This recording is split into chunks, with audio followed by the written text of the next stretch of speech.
Bien, vous avez bien fait de nous suivre et vous avez sans doute raison. Bienvenue dans ce JT de la culture sur BNP TV que vous suivez sur Star Times, canal 125 et sur le www.bnp-tv.com en direct et en replay.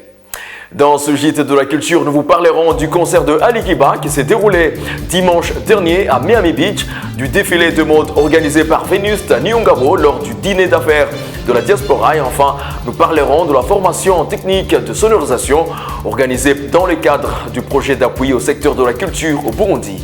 Bienvenue.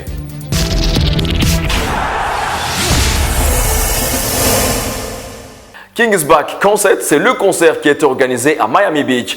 Plusieurs artistes étaient sur affiche, à savoir Kirikou Akil, Dabo J, Lolilo, Big Farias et le chanteur tanzanien Ali Kiba. Plusieurs personnes ont répondu à l'invitation, comme on peut le suivre dans ce reportage.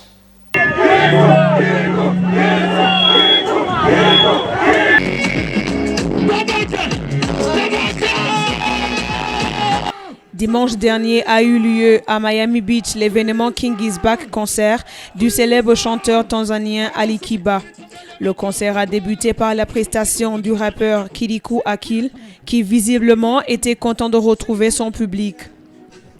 Il a été suivi par Dabo J, puis Lolilo qui a fait le show aux côtés de Saloliane, un duo parfait qui a fait danser les mélomanes de la musique burundaise.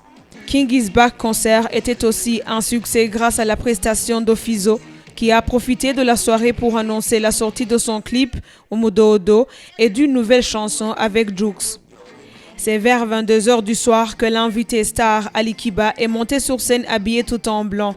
Très ému de voir le public venu à son concert, il a interprété la majorité de ses chansons et a promis qu'à son arrivée en Tanzanie, il fera de son mieux pour que la musique burundaise y soit jouée. Du 27 au 30 juillet se tient à Bujumbura la semaine de la diaspora. Lundi, au Serenity Garden a eu lieu un dîner d'affaires et de solidarité avec la diaspora. Plusieurs activités ont été organisées, parmi elles un défilé exhibant une collection de Gitenge burundais par l'athlète Vénuste Nyongabo. Suivez. Des activités culturelles, de l'art et de la mode étaient au rendez-vous. Un défilé de mode exhibant une collection du kitenge burundais avait été organisé par l'athlète Vénuste Nyongabo pour des raisons. Je voulais démontrer comment un athlète comme moi qui a été un athlète, comment il peut se transformer donc du sport et démontrer des exemples de comment se développer. Par exemple, j'ai parlé avec une dame qui s'appelle Nicoletta. C'est une dame qui travaille avec des grandes marques comme Armani, Fendi. Ce sont des marques qui défilent dans la grande fashion de Milano.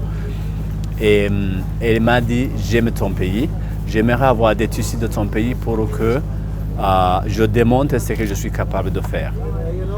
Elle m'a fait la collection que je vous ai montrée.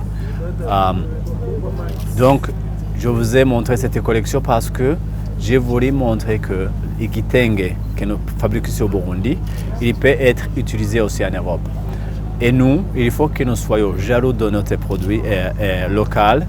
Il ne faut pas penser d'aller importer les vêtements de l'étranger, alors que si nous avons les mêmes connaissances comme la Nicoletta, et je pense aussi au Burundi qu'il y a déjà des personnes comme Nicoletta et Claudine, c'est la personne qui travaille déjà dans le monde des modes.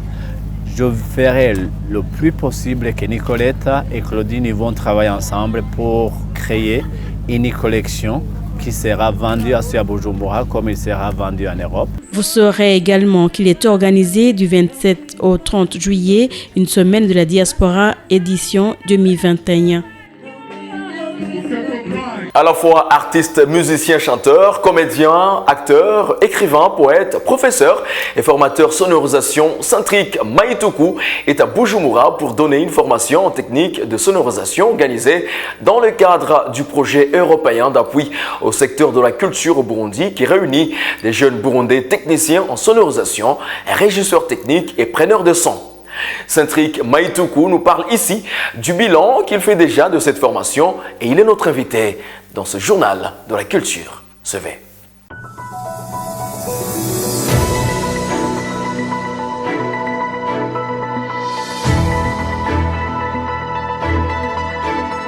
Alors, c'est très intéressant. C'est important déjà de signaler que ma venue cette fois-ci au Burundi est par rapport au projet PASAC, qui est géré donc par ce consortium dans lequel nous avons justement Africalia dont nous avons parlé, mais également Menya Media qui nous accueille ici, et en collaboration avec le Maraba Festival dans lequel nous allons poursuivre la formation de manière pratique, on dit en immersion, ce que j'appelle immersion technique. Et donc j'ai commencé ma formation déjà dès le premier jour, parce qu'on a toujours une appréhension, parce que la sélection a été assez serrée. On a pu, pour des besoins d'une bonne transmission, d'avoir une quinzaine de stagiaires, mais des personnes qui sont déjà dans le milieu, donc qui connaissent à peu près la sonorisation. Et ce qui était intéressant, c'est que dès le départ, ça a fusé de questions pour se rendre compte, pas pour évaluer le formateur, mais surtout pour essayer de savoir est-ce que ce que nous faisions jusqu'à là était sur la bonne voie, et se sont beaucoup rendus compte que beaucoup travaillaient à l'envers.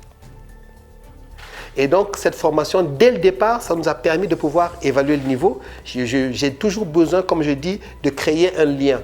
J'avais besoin de savoir, j'ai fait passer tout le monde, chacun s'est exprimé, chacun a raconté comment il est arrivé au son, ce qui l'a conduit là et les expériences qu'il a. Donc ça fait que déjà ça permet d'avoir une cartographie, et en fonction de ça, ça permet de savoir qu'est-ce qui manque, qu'est-ce qu'on peut apporter.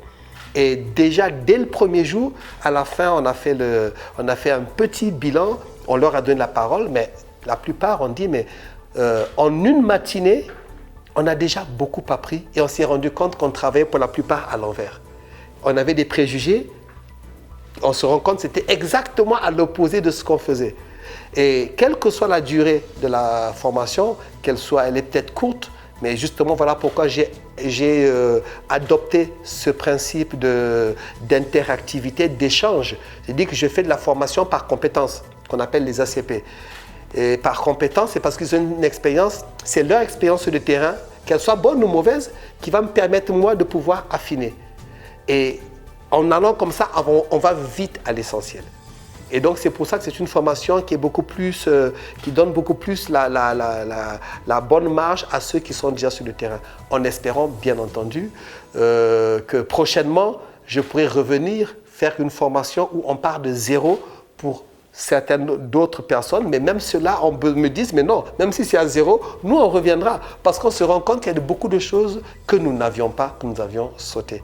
Et donc je pense qu'à tout point de vue, ce premier pas de formation initié par le PASAC et puis accompagné et soutenu donc, par le Festival Maraba et Menya Media, et ce n'est pas une goutte d'eau dans le lac, c'est au contraire, je pense que nous sommes en train de déverser pas mal de litres d'eau qui vont permettre de donner justement une bonne base à une cuvée, et bien sûr pouvoir après, je fais le tour, j'ai fait un peu le tour pour aller écouter ce qui se passe, les karaokés et tout ça, pour comprendre le son, et je regardais aussi ce qui ne va pas, et tout ça me permet aujourd'hui d'être très optimiste quant à la finalité de cette formation et au besoin peut-être de l'étendre plus tard.